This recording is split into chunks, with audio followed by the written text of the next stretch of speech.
In the late 19th century, the deep forests of Croatia were a place where legends were born from the shadows. Locals knew which paths to avoid after sunset, speaking of ancient curses and restless spirits.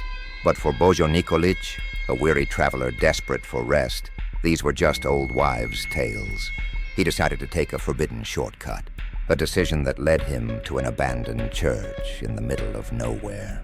But what he found waiting for him in the darkness was far more terrifying than any ghost story. It was a living nightmare that the police had been hunting for days. Long before highways, motels, or electric streetlights, travel was slow and exhausting.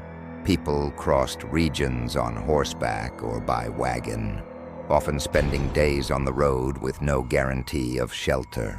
In rural parts of Eastern Europe, travelers relied on local knowledge, shortcuts, warnings, and stories passed down for generations. Some of those stories were meant to save lives. Others were meant to keep people away from places they were never meant to enter. This case comes from the mountainous region of Lička, an isolated area known for dense forests, poor roads, and long winters. It is a story that was once dismissed as a ghost encounter, until a far more disturbing explanation emerged. The man at the center of this account was a traveling supplier named Božo Nikolić. By profession, he was what people at the time called a wagoner, someone who transported goods between farms and villages. It was hard work that required endurance, patience, and a willingness to travel alone for long periods.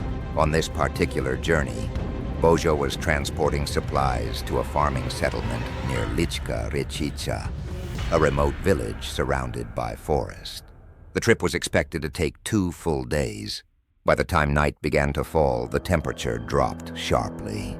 Božo was exhausted, hungry, and increasingly aware that there was no proper place nearby where he could rest. As darkness closed in, he noticed an elderly farmer returning from the fields and asked him a simple question. Was there anywhere nearby where he could sleep for the night? The old man told him no. There were no inns, no rest stops, no safe places nearby. Then he hesitated and mentioned something else. There was a shortcut through the forest. It would lead directly toward Lička Rječica, but the farmer warned him not to take it at night. When Božo asked why, the old man answered plainly, "That road is cursed." Božo laughed.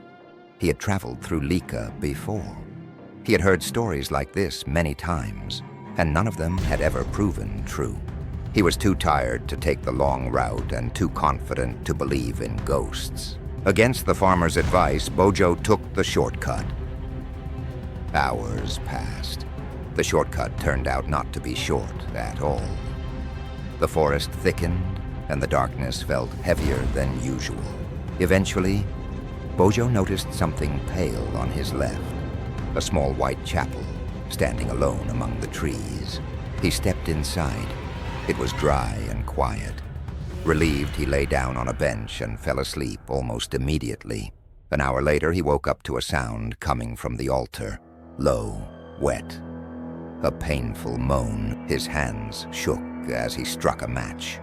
By the faint light, he saw a woman in a mud-stained white dress. When the flame illuminated her face, he froze. Her skin was cracked like dry clay. Her fingers were broken and caked with dirt.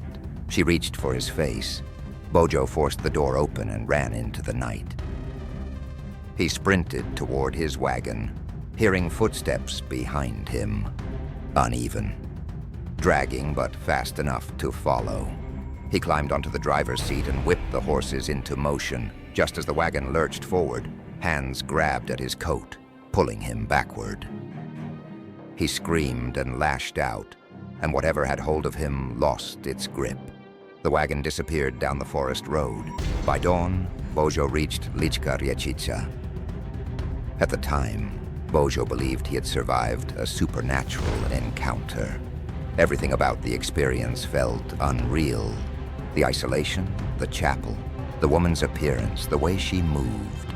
In rural areas like Lička, such encounters were often explained through folklore. Ghosts, cursed roads, restless spirits. That explanation would have made sense to him. But what Božo couldn't know that night was how easily extreme exhaustion can distort perception without creating hallucinations. People traveling for days by wagon often slept in fragments, never reaching deep rest. Cold, hunger, and isolation placed the body under constant stress. In such conditions, the brain doesn't invent figures. It misinterprets what is already there. A person moving unnaturally in darkness, a sound without clear origin, a face briefly illuminated by flame. Each detail becomes magnified. What made Božo's experience so terrifying wasn't just what he saw. It was the context. He encountered the woman in a place that should not have been occupied, a chapel deep in the forest, far from any settlement, late at night. The human mind looks for explanations that match the setting. And in places like this, the explanation is rarely human. Local stories existed for a reason. People avoided that forest path not because they believed in ghosts, but because something about it was wrong. Dangerous, unpredictable, travelers disappearing, strange figures reported, sounds at night. Over time, those warnings transformed into legends.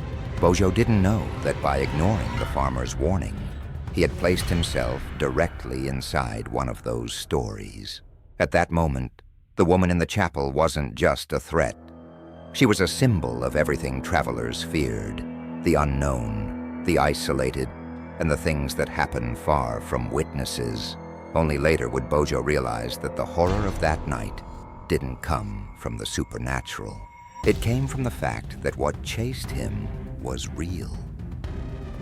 He staggered into a local restaurant, collapsed into a chair, and sat there shaking, lighting cigarette after cigarette without speaking. When the owner asked if he was all right, Božo told him everything. The man listened in silence. Then he said something Božo did not expect. That wasn't a ghost. The owner told Božo about Helena Ivanković. She was a young woman from the region who had recently escaped from a mental institution.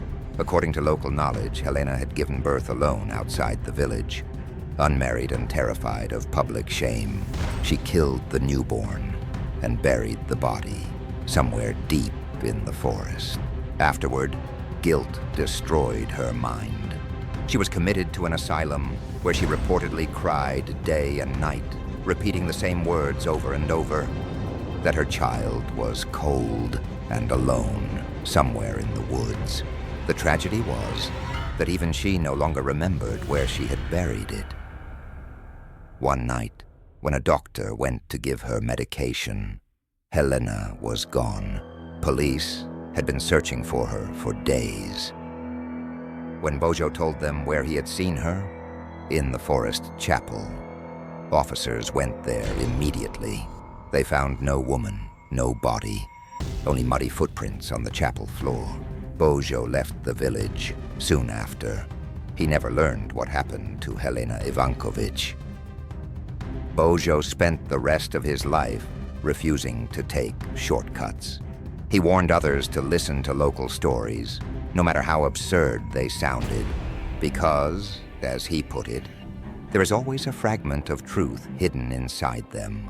This case sits at an uncomfortable intersection between folklore and reality, between ghost story and human horror.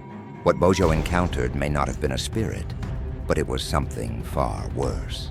A living person, stripped of reason, driven by guilt, moving through the forest at night, mistaking travelers for something else entirely. And if that is true, then the most disturbing part of this story is not the chapel. It's the possibility that somewhere in those woods, Helena Ivanković continued searching, long after everyone else stopped looking.